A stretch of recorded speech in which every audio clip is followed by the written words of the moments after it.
Hey folks, I'm Gary McLean with Talent Talk, and we are here outside the Globe Cinema, and we are excited to be here for the Tragically Hip, No Rehearsal, 4-part mini doc series that's being presented here tonight. It was directed by Mike Downie, who happens to be the brother of the late Gord Downie, lead singer of the Tragically Hip, and hopefully we'll get a chance to chat with him and maybe a couple other folks.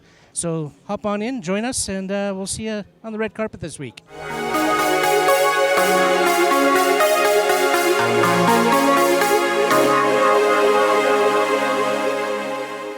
How did you get involved with the project, aside from the obvious that it's the Tragically Hip? Mike, the director, who's Gord's brother, he came to me and said, it's time to do it. And we sat down with the band, and the band agreed that it was time to do it, and we went from there. I put the deals together, Mike made the film.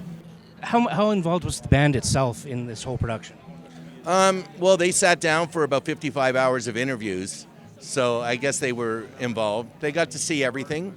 And the only comments they ever had were whether, sound was out of sync with a particular performance section or something like that. But as far as what they said, they just let it go. I'm sure there must be like an emotional side to it. Like, how did you find that part of it? Yeah, definitely. Watching all my haircuts over the years and seeing the guys, what they were going through, because I was going through it with them at the same time. And the guys were in a mourning period, and nothing much was going on. And when I came back into the picture, it was about kickstarting, getting them back in the mood to start doing things. So we did a lot of things. We discovered some old tapes that were unreleased. We released an EP. We made some music videos. We started putting out box sets with unreleased material. So all that was ongoing while we were making the documentary. And it's a 4-part series. It's on Amazon Prime this Friday. All 4 episodes up at once, Friday, September 20th, worldwide. I think the audience is in for quite a ride. There's obviously the personal aspect of this project itself. Can you tell me if how that journey kind of went for you? I think it was cathartic to make this film. I don't think it helped me really get over the loss of my brother. That's just an ongoing adjustment that anybody has to make when they lose a member of their family. Just you never really get over it, but but life moves on and you move on with it. You're obviously an artistic family, you being director, producer on multiple things yourself. How did that play into this project?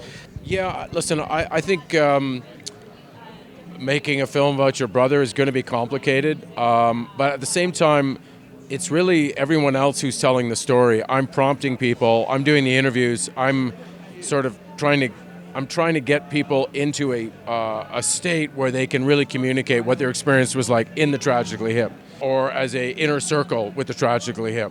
So that's kind of my job, is to create an environment where people really feel like they can tell the true story about something. And then it's just an act of putting it together, and I had a fabulous team because there's some things that I was probably too close to, there were things that my editor, Peter Dennis, my story editor, Kaylin Moon, were able to together we were able to come up, I think, with the best way of telling some of these stories. And after all this is said and done, what do you want viewers to get out of this? When all this is said and done, what do I want? Well, here's what I want. I want the band to get into the Rock and Roll Hall of Fame. But that's just me. That's just me. They don't care. So, for the hardcore fan, I want to satisfy them and remind them that they were right. This really was a phenomenal band.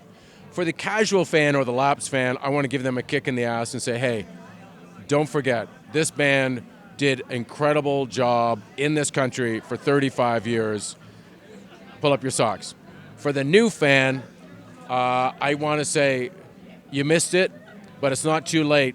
There's 14 studio records. We cover a lot of music in this documentary. And now that you know the story, maybe that'll draw you into this incredible music, because that's what it's all about. It's all about the music. It's all about the music.